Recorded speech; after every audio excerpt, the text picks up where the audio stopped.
안녕하세요 여러분, 상담심리사 뽀유예요. 오늘은 나르시시스트의 폭력성에 대해 이야기를 해보려 해요. 폭력이라고 하면 우린 가장 먼저 물리적인 폭력을 떠올리게 되죠. 하지만 나르시시스트의 폭력성은 달라요. 그들은 물리적, 신체적 폭력을 포함한 다양한 형태의 폭력을 가하는데 주로 보이지 않는 폭력을 사용해요. 그렇다 보니 그 폭력성은 우리가 생각하는 것보다 더 교묘하고 뿌리가 깊죠. 그들은 자신의 우월감과 통제 욕구를 유지하기 위해 폭력을 사용해요. 그럴싸한 이유를 둘러대지만 결국 폭력을 통해 상대를 조종하고 지배해서 차치하려 드는 거죠.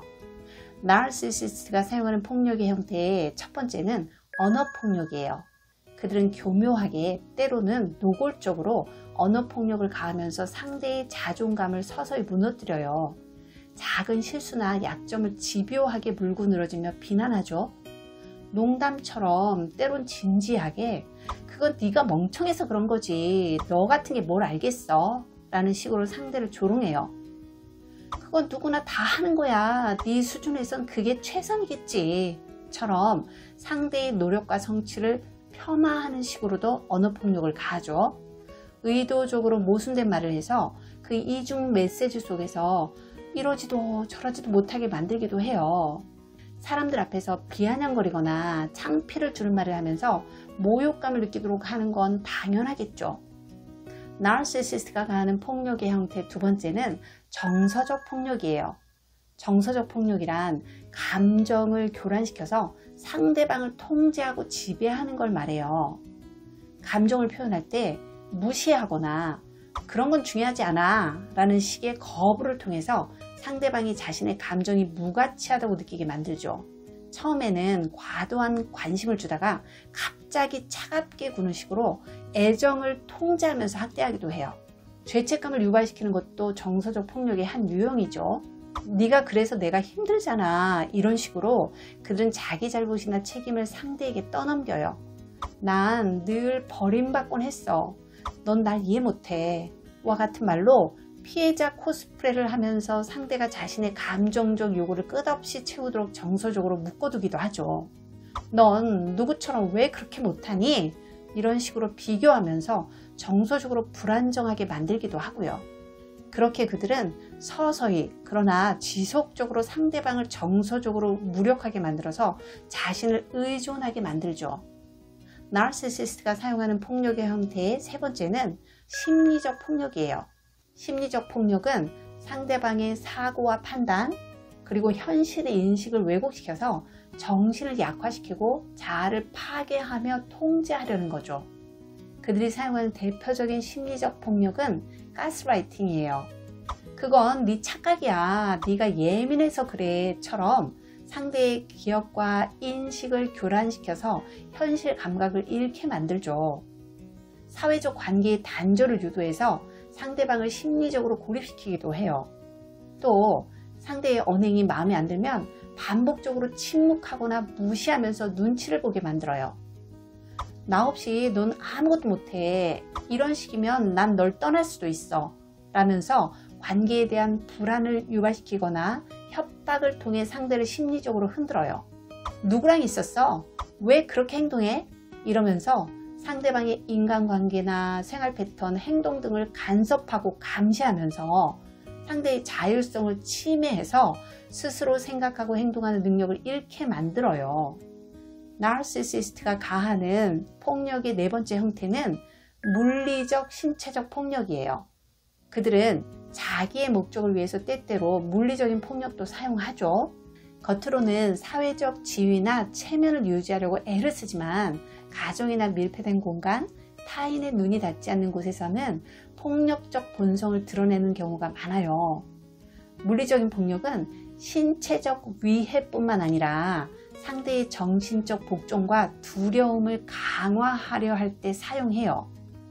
나르시시스트의 물리적인 폭력에는 특징이 있어요.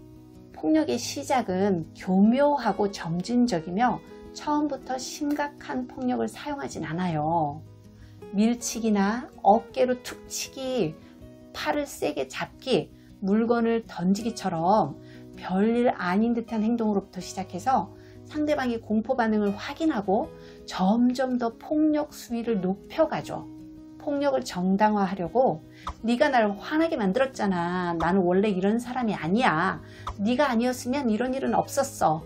라는 식으로 상대방에게 책임을 전가하고 죄책감을 심으면서 통제하려 들어요. 폭력이 끝난 뒤엔 이번만 용서해줘. 다시는 안 그럴게. 이런 식으로 다정하게 굴며 선물을 주거나 사과도 하죠.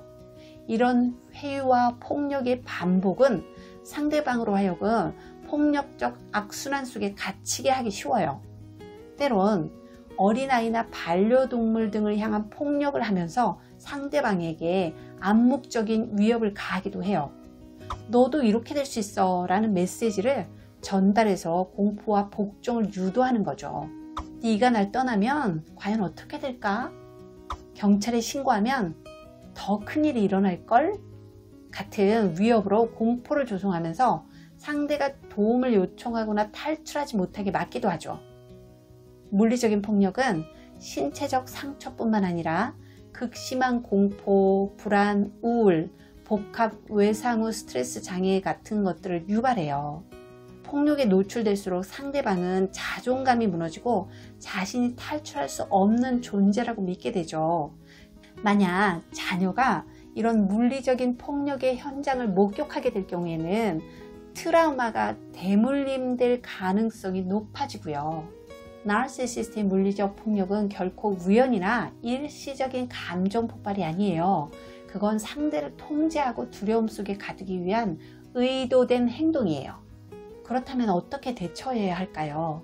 나르시시스트의 폭력성은 상대를 향한 정서적 지배와 심리적 조작이 핵심이기 때문에 일반적인 갈등 해결 방식으로는 통하지가 않아요.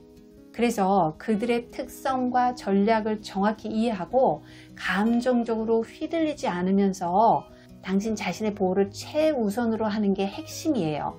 그러기 위해서는 가장 먼저 대화로 그들을 변화시키겠다는 생각을 버리세요. 대신 어떻게 대응할 것인지에 초점을 맞추셔야 해요. 가능하면 물리적으로 거리를 두세요. 접촉하지 말라는 의미죠.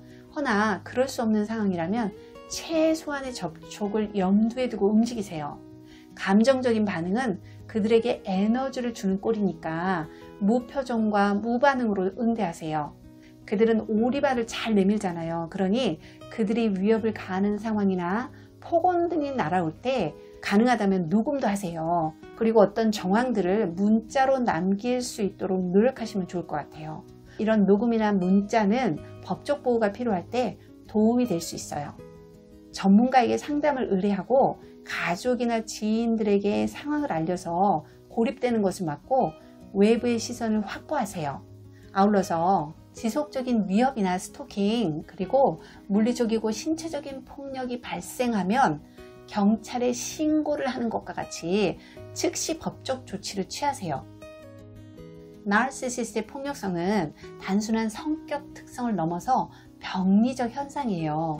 그들은 수시로 네가 원인 제공을 해서 네가 문제가 있어서 이러면서 당신이 그들을 격동시켰다고 가스라이팅을 해댈 거예요. 아무리 그렇게 우겨도 그건 사실이 아니니 그들의 억지 논리에 매이지 마시길요. 그들의 폭력은 당신 잘못이 아니에요.